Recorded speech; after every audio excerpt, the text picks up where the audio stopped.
Le château de Bran est niché au cœur de la Transylvanie. On dit que c'est la maison de Dracula, le protagoniste du roman de Bram Stoker écrit en 1887.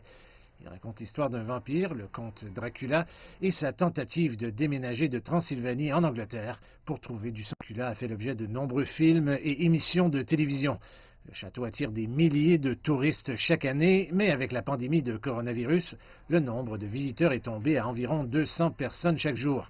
Pour cet Halloween, le responsable marketing du château de Bran dit qu'il n'y aura pas de fête dans la cour.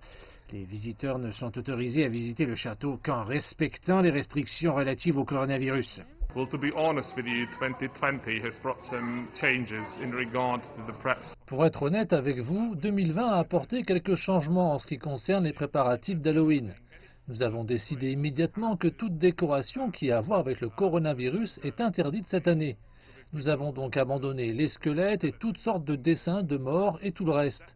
Et nous nous sommes tournés vers les citrouilles, les corbeaux, les chauves-souris, avec des matériaux noirs couvrant les fenêtres et des bougies également. Some black materials covering the windows. La capitale roumaine et 5 comtés restent en zone rouge après que le taux d'infection ait dépassé 3 personnes pour 1000 habitants. Mais quelques visiteurs se dirigent toujours vers le château pour une visite effrayante d'Halloween. C'est sympa, c'est plein d'histoires, mais aussi qu'il y a si peu de monde ici.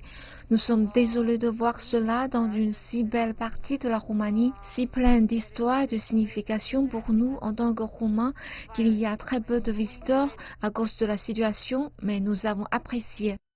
En Angleterre, le château de Hampton Court, qui a été la résidence de nombreux monarques, serait l'un des endroits les plus hantés de Grande-Bretagne. Le gardien de l'édifice, Joe Cooper, dirige des visites et certains visiteurs ont même rapporté des rencontres surnaturelles.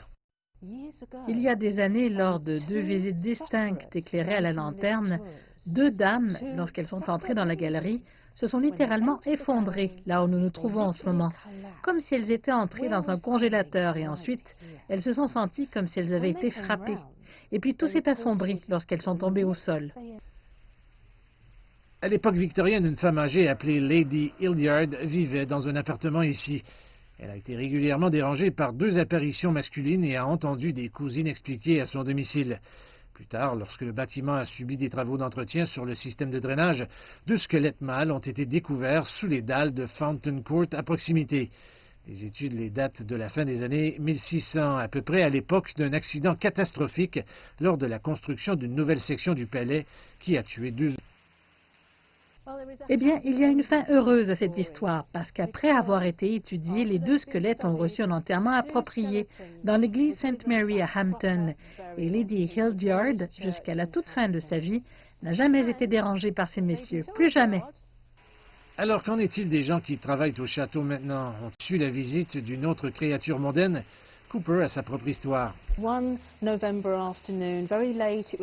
après-midi de novembre, très tard, il faisait assez sombre.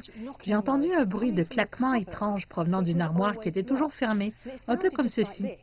Et c'était constant pendant environ 1 minute, comme quelqu'un essayait désespérément de sortir. Quand nous avons déverrouillé le placard, il n'y avait rien, ni personne à l'intérieur. Quand quelque chose se passe dans la nuit au château, qui sait ce qu'il pourrait arriver?